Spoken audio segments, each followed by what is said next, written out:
can you share your thoughts on the upcoming card for 273, Volkanovski versus Zombie? So as somebody who works for the UFC, we're so close to this sport that we get excited for every Saturday night, every little UFC fight night, first prelim of the night on down, 13, 15 fights.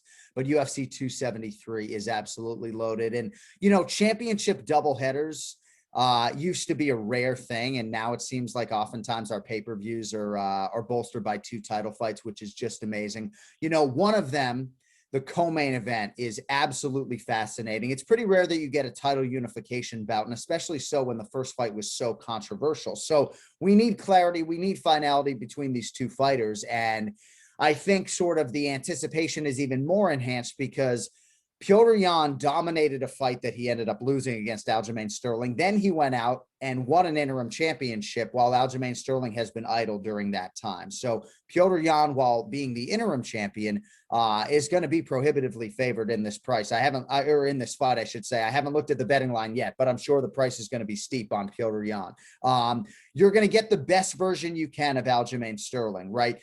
The fact that he was able to go through that type of fight against Petr Yan, in which he couldn't take him down and yet was taken down repeatedly, to get dominated like that, and now to be able to learn from that film. I know you're going to get the best version of Aljamain Sterling. The question beckons, is it going to be good enough? I really don't know. Petr Yan, in a lot of respects, is a guy that looks like he could become the greatest bantamweight of all time. Skill for skill, he's as good as I've ever seen live. So if you can't sense my enthusiasm for that fight, sitting here in my daughter's bedroom, I don't know what to tell you. But that's not even the main event. Alexander Volkanovski is fighting the Korean Zombie, and the Korean Zombie has been in the UFC longer, maybe is the more known quantity here, despite not being the champion. Truly one of the more special fighters and human beings that I have ever come across. And a second undisputed championship opportunity for him here. I think it's almost a decade after the first one. So there are a lot of different storylines on that side.